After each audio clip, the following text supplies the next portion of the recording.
Hi అండి, అందరికీ నమస్కారం. మరి శ్రీశైలం మనందరికీ కూడా శ్రీశైలం తెలుసు కదండి. అందరూ కూడా ఒక్కసారైనా శ్రీశైల క్షేత్రాన్ని దర్శించే ఉంటారు. ఒకవేళ దర్శించని వాళ్ళు కూడా శ్రీశైలాన్ని కనీసం మన జన్మతర ఒకసారైనా దర్శించుకుంటే ఎంతో పుణ్యం. మరి మనం శ్రీశైలం తెలుసు, అలాగే అక్కడ ఉన్న స్వామివారిని మల్లికార్జున స్వామి అని పిలుస్తామని తెలుసు. ఇక అసలు ఈ శ్రీశైల క్షేత్రం స్వామికి మల్లికార్జున అని నామధేయము ఎలా వచ్చింది అనే విషయం మాత్రం చాలామందికి తెలియదు. మరి ఈ వీడియోలో అయితే మనం ఆ విషయాన్ని తెలుసుకుందాము. అసలు శ్రీశైల క్షేత్రం చరిత్ర కానీ మల్లికార్జున అనే నామధేయము ఎలా కలిగింది అనే ఎన్నో విషయాలు మనం ఈ వీడియోలో తెలుసుకుందాము. ఈ వీడియోని ఆఖరి వరకు కూడా స్కిప్ చేయకుండా చూడండి. అలాగే ఒక లైక్ బటన్ కూడా క్లిక్ చేయండి. ఫస్ట్ టైం మన ఛానల్ చూస్తున్న వాళ్ళు సబ్స్క్రైబ్ చేసుకోండి.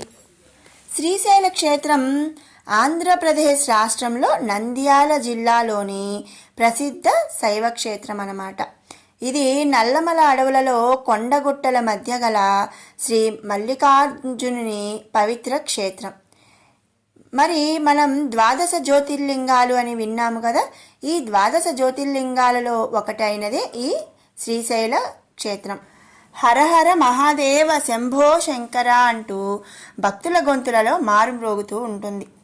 ఇక ఈ శ్రీశైల క్షేత్రం యొక్క చరిత్ర విషయానికి వస్తే ఇక్ష్వాకులు, రెడ్డిరాజులు, చాళుక్యులు, కాకతీయులు, ముసునూరి, పెమ్మసాని, విజయనగర లాంటి రాజులు ఎందరో సేవలు చేసిన మహాక్షేత్రం ఈ శ్రీశైల క్షేత్రం. పాండవులు, శ్రీరాముడు లాంటి పురాణ పురుషులు పూజలు చేసిన శ్రీ మల్లికార్జునుని పవిత్రధామం. చెంచు రామయ్యగా కూడా ఈ శ్రీశైల క్షేత్ర శివయ్య పిలువబడుతున్నాడు. శ్రీశైల దేవస్థానమునకు రక్షణ కొరకు కొందరు రాజులు చుట్టూ కోటలాంటి పటిష్ట కట్టడం అనేది నిర్మించారు. 4 వైపులా 4 పెద్ద ద్వారములు, సుదూరానికి సైతం కానవచ్చే బ్రహ్మాండమైన 4 గోపురాలు, అత్యద్భుతమైన కట్టడాలుగా దేవాలయాలు నిర్మించారు. శ్రీశైలం ఒక భాస్కర క్షేత్రం. శ్రీశైలం ద్వాదశ జ్యోతిర్లింగాలలో 2వది, అష్టాదశ శక్తిపీఠాలలో 6వది, దశ భాస్కర క్షేత్రములలో శ్రీశైలం 6వది. ఈ స్థల పురాణం తెలుసుకుందాము. పూర్వం అరుణాసురుడు అనే రాక్షసుడు ఈ ప్రపంచాన్ని పరిపాలించేవాడు.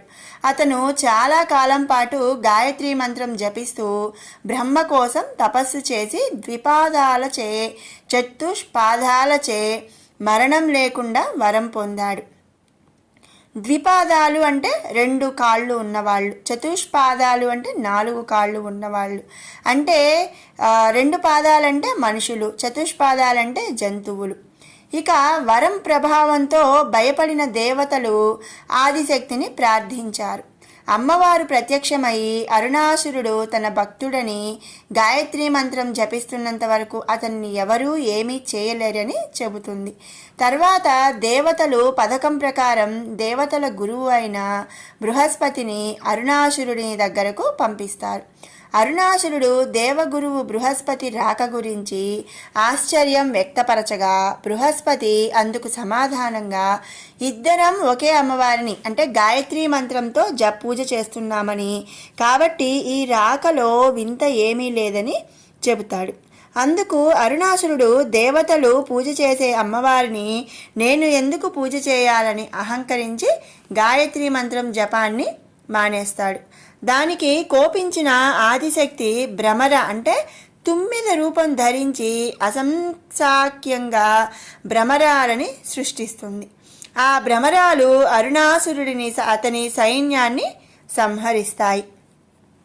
కృతయుగమున పుత్రార్థి అయి ఘోర తపము ఆచరించిన శిలాద మహర్షికి పరమేశ్వరుడి అనుగ్రహమున జన్మించిన నందికేశ్వర పర్వత నామ ధేయులగు కుమారరత్నములు తమ తీర్వత పోగ్ని జ్వాలలచే త్రిలోకంబుల గడగడలాడించి పరమేశ్వరుని ప్రత్యక్షము గావించుకున్నారు.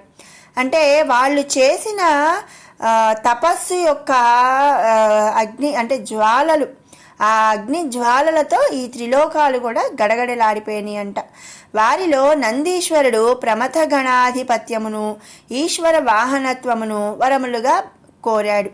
పర్వతుడు తాను పర్వతాకారము దాల్చుదునని తన శిఖరముపై పరమేశ్వరుడు త్రిశత్కోటి దేవతలతో అంటే మూడు శతకోటి అంటే 300 కోట్ల దేవతలతో ప్రమధులతో సర్వతీర్థక్షేత్ర రాజములతో స్వయంభూలింగ రూపమున పార్వతీ సమేతుడై వెలయవలయును అని చెప్పి కోరుకున్నాడు. తన శిఖర దర్శన మాత్రంబుననే జనులకు ముక్తిని వలయునని వేడుకొనిన నాటి నుండి శ్రీశైలము మహామహిమోపేతమై ప్రఖ్యాతి గాంచింది. శ్రీశైలమని పేరు వచ్చుటకు గల కారణము కృతయుగమ అంతమున గల సుమతి నామధేయుడగు మునీంద్రుని పుత్రికామణియగు శ్రీ తన ఉగ్ర తపం చేత అంటే చాలా గట్టి తపము అంటే తపస్సు చేత ఈశ్వరుణ్ణి మెప్పించి ఈ పర్వతమున ఎల్లకాలము నా పేరు ముందు నీడి ప్రజలు పిలుచున్నట్లు పరమేశుని వరము అనుగ్రహింపమని ప్రార్థించింది. సఫల మనోరధురారైనప్పటి నుండి ఈ పర్వతము శ్రీ పర్వతమనియు శ్రీశైలమనియు వ్యవహరింపబడుతుంది. స్వామికి మల్లికార్జున నామధేయము ఎలా వచ్చింది అనే విషయం ఇప్పుడు తెలుసుకుందాము. శ్రీశైల సమీపమందలి మల్లికాపుర మహారాజగు చంద్రగుప్తుడు శత్రువిజేతయై స్వదేశానికి 12 వర్షానంతరము వచ్చాడు. పరమేశ్వర అనుగ్రహ సంజాతయు అపురూప లావణ్య పుంజమును తన పుత్రికారత్నమును అగు చంద్రమతి గాంచి కామించెను. ఎవరెన్ని విధముల వలదని వారించుచున్నను వినక మోహ వివత్సతచే కామాంధుడై అనుచితముగా ప్రవర్తింప ఆమె తప్పించుకొని శ్రీశైలమునకు వెళ్ళి శివుని మల్లికా కుసుమంబుల పూజించి ప్రత్యక్షము కావించుకొనిన్నది.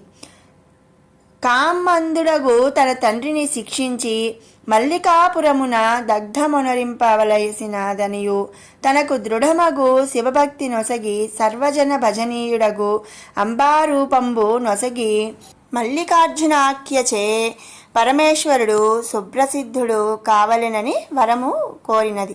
అది మొదలు మల్లికార్జునుడు అను పేరు కలుగుట చంద్రమతి భ్రమరకీటక న్యాయమున అంబాస్వరూపముగా భ్రమరాంబ నామమున సర్వలోక భజనీయుడగుట జరిగింది. పరమేశ్వర శాపదగ్ధమై మల్లికాపురము నిర్మూలన అగుటయు చంద్రగుప్తుడు పచ్చబండై పాతాళ గంగలో బడుటచే ఆ జలము పచ్చగా మారుటయు జరిగినది. మరి విన్నారు కదండి, శ్రీశైల మల్లికార్జున స్వామి వారికి మల్లికార్జునుడు అని ఎలా నామధేయం వచ్చింది అని, అలాగే శ్రీశైలం యొక్క ప్రసిద్ధి చరిత్ర అలా అన్నీ కూడా మనం తెలుసుకున్నాం కదా.